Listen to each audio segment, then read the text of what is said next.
ஓம் ஸ்ரீ குருப்யோ நம. ஸ்ரீ மகாபரிவாதனம் மகாபரிவாதனம் மகாபரிவாதனம். இன்னைக்கு தெய்வத்தின் குரல் பாகம் 4ல் பக்தி என்ற தலைப்பில் பெரியவா சொல்கிறத மேலே வாசிக்கிறேன். இது பக்கம் 923 ஆரம்பிக்கிறது. எதற்கு வேண்டுவது, பகவானை எதற்காக பிரார்த்தனை பண்ண வேண்டும் என்பதில் அபிப்பிராய பேதங்கள் உண்டு. இந்த லோக வாழ்க்கையில் நமக்கு எண்ணி முடியாத கஷ்டங்கள், சிரமங்கள், கிளேசங்கள், துக்கங்கள் ஏற்படுகின்றன. சரீர கஷ்டம், மனமஞ்சலம், பணமுடை, பயம், அவமானம், இப்படியாக கணக்கே இல்லாமல் அவதிப்படுகிறோம். இவை தீர்வதற்கு வேறு வேறு வழிகளை தேடுகிறோம். உடம்பு சரியில்லை என்றால் டாக்டரிடம் போகிறோம். பணக்கஷ்டம் என்றால் கடன் கொடுக்கக்கூடியவர்களிடம் போகிறோம். ஆவிகள் சேஷ்டை என்றால் மாந்திரிகரிடம் போகிறோம். பலவிதமான பிரச்சனைகள் தீர ராஜாங்க அதிகாரியிடம் போகிறோம். இப்படி பல பேரிடம் போனாலும் இந்த கஷ்டங்கள் தீர பகவானையும் பிரார்த்தனை பண்ணிக்கொள்கிறோம். நாம் கஷ்டம் தீர யாரை தேடி போகிறோமோ அவர்கள் நமக்கு அனுகூலமாக இருப்பதற்கு பகவானை பிரார்த்திக்கிறோம்.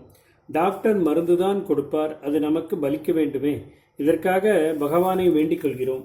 ஒருத்தர் சகாயம் செய்வார் என்று அவரிடம் போகிறோம். ஆனால் போகிற வழியிலேயே நமக்கு ஒரு விபத்து வந்துவிட்டால் என்ன பண்ணுவது? இதற்காக பிரார்த்தனை பண்ணுகிறோம். இந்த மாதிரியெல்லாம் பிரார்த்தனை பண்ணுவது தப்பு என்று சில பேருக்கு அபிப்பிராயம். நம் கர்மாவுக்காகத்தான் கஷ்டம் வருகிறது. பகவானே தான் இந்த கஷ்டங்களை கொடுத்து தண்டித்து கர்மாவை தீர்க்கிறான். அதனால் இந்த மாதிரி லௌகீக விஷயங்களுக்கு பிரார்த்தனை பண்ணவே கூடாது. பகவானுக்கே நமக்கு எதை எப்பொழுது எப்படி தர வேண்டும் என்று தெரியும். அதனால் அவனை எதுவும் பிரார்த்திக்கவே கூடாது. அவனை ஸ்மரித்தால் அது ஆனந்தமாகவே இருக்கிறதல்லவா? இந்த ஆனந்தம் ஒன்றுக்காக மட்டுமே ஸ்மரிக்க வேண்டும். பக்தி பண்ணுவதற்கு பலன் பக்தியில் கிடைக்கிற மன நிறைவேதான். இந்த பெரிய நிறைவை விட்டுவிட்டு பக்தியை சின்ன சின்ன தற்காலிக நிறைவுகளுக்கு ஒரு உபாயமாக வைத்துக்கொள்வது ரொம்பவும் தப்பு. ஆகையால் அது வேண்டும் இது வேண்டும் என்று வேண்டவே கூடாது. எதற்காகவாது பிரார்த்தனை பண்ணலாமானால் அது நம்முடைய ஆத்ம பரிசுத்தி ஒன்றுக்காகத்தான் என்று இப்படி சிலர் அபிப்பிராயப்படுகிறார்கள். பகவானின் கருத்து, பகவானே சொல்கிற வாக்குதான் நமக்கு பெரிய பிரமாணம். கீதையில் இவ்விஷயமாக சுவாமி என்ன சொல்கிறார்? கீதையில் கிருஷ்ண பரமாத்மா இப்படி சொல்கிறார்: சதுர்விதா பஜந்தி மாம் ஜனாஹ சுக்ருதினஹ அர்ஜுன ஆர்த்தோ ஜிக்ஞாசு அர்த்தார்த்தி ஞானீஷ பரதர்ஷப. என்னை 4 தினசாக, அதாவது சதுர்விதமான ஜனங்கள் பூஜிக்கிறார்கள், அதாவது வழிபடுகிறார்கள். யார் யார் எந்த 4 வகைக்காரர்கள்? 1 ஆர்த்தன், 2வது ஜிக்யாசு, 3வது அர்த்தார்த்தி, 4வது ஞானி என்கிறார். முதலில் சொன்ன ஆர்த்தன் என்பதற்கு கஷ்டப்படுகிறவன், துக்கமுற்றவன் என்ற அர்த்தம். மனக்கஷ்டம், சரீர கஷ்டம் இவற்றுக்கு ஆளானவன் ஆர்த்தன். வியாதி, வலி, தாரித்ரியம், அதாவது வறுமை, மாளாத கஷ்டங்கள், பிரச்சனைகள், மனக்லேசம் தருகிற உபதிரவங்கள் இவையெல்லாம் ஆர்த்தியில் அடக்கம். இந்த கஷ்டம் தீர்வதற்காக, துக்கபாரம் துயரச்சுமை தீர்வதற்காக இவர்கள் பகவானை வழிபடுகிறார்கள். அப்பா, இந்த பாரத்தை இறக்கி வையப்பா என்று பிரார்த்தனை பண்ணுகிறார்கள்.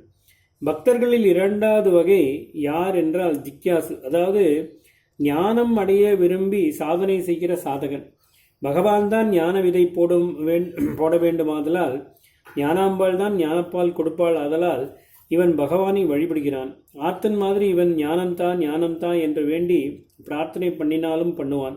அல்லது இப்படி கேட்காமல் பகவானின் திவ்ய ரூபத்தையும் கல்யாண குணத்தையும் வெறுமனே தியானம் பண்ணிக்கொண்டே இருப்பான். அதுவே ஆனந்தமாக இருப்பதோடு இவனுடைய சித்தம் சிதறிப்போகாமல் இழுத்து கட்டி ஒருமுகப்படுத்தும். ஆச்சாரியர்களும் இந்த சித்த ஐக்கியாகிரியத்துக்காகத்தான் உபாசனையை சொன்னார். இவன் ஞானம்தான் என்று கேட்கவே வேண்டாம். பகவானை தியானம் பண்ணிக்கொண்டு சந்தோஷமாக இருந்தாலே போதும். இவனுடைய சித்தம் ஒருமுகப்பட்டு தானே அந்த பகவானின் நிர்குணமான அரூபமான சத்திய நிலையில் இவனை 2 கரைத்துவிடும்.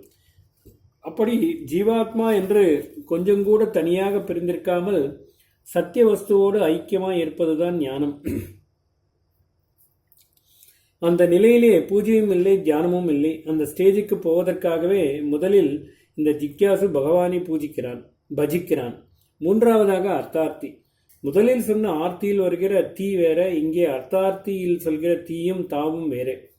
சம்ஸ்கிருதத்தில் க வர்க்கம், ஷ வர்க்கம், ட வர்க்கம், த வர்க்கம், ப வர்க்கம் ஆகியவற்றில் ஒவ்வொன்றிலும் 4 விதமான சப்தங்கள் உண்டு.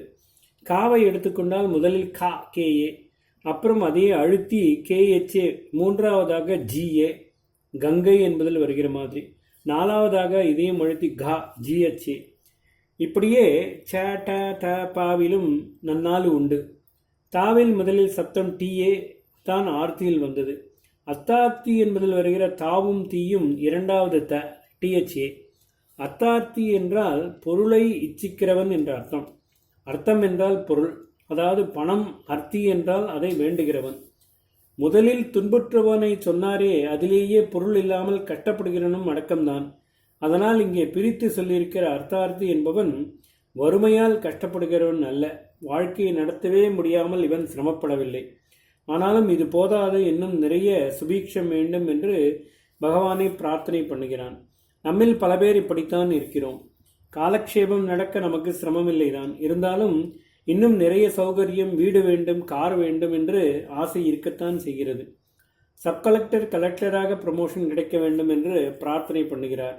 கலெக்டர் மாகாணம் ஊராக்கும் ஏதாவது ஒரு அதிகாரியாக வேண்டும் என்று வேண்டிக் கொள்கிறார். அர்த்தம் என்பதில் பணம் மட்டுமில்லாமல் பதவி, கௌரவம், புகழ் எல்லாவற்றையும் சேர்த்து சொல்லலாம். நாலாவதாக ஞானியை சொன்னார். ஞானியும் தன்னை பஜிப்பதாக பஜந்தே மாம் என்று சொல்கிறார்.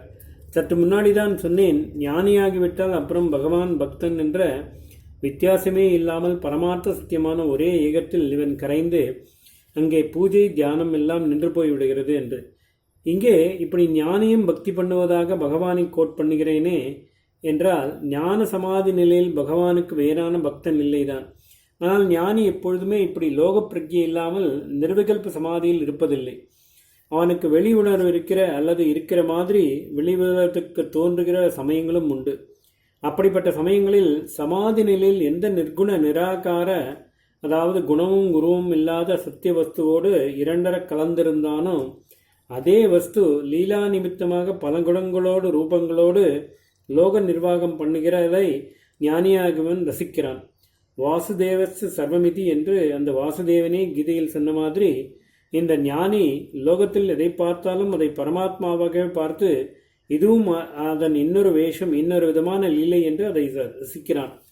ஆச்சாரியால் பஜகோவிந்தத்தில் நந்ததி நந்ததி நந்ததி ஏவ என்று 3 தடவை திரும்ப திரும்ப சொன்னது மாதிரி எதிலும் எப்பொழுதும் பரமார்த்த ரசத்தியை ரசித்துக் கொண்டு ஆனந்தமயமாக இருக்கிறான். இந்த ஞானி வெளிப்பிரஜையற்ற நிர்விகல்ப சமாதியில் இல்லாமல் பகிர்முகமாக, அதாவது வெளிப்பிரஜையுடன் இருக்கிற போது கூட அவனுக்கு வெளி உள் எல்லாம் ஒன்றுதான்.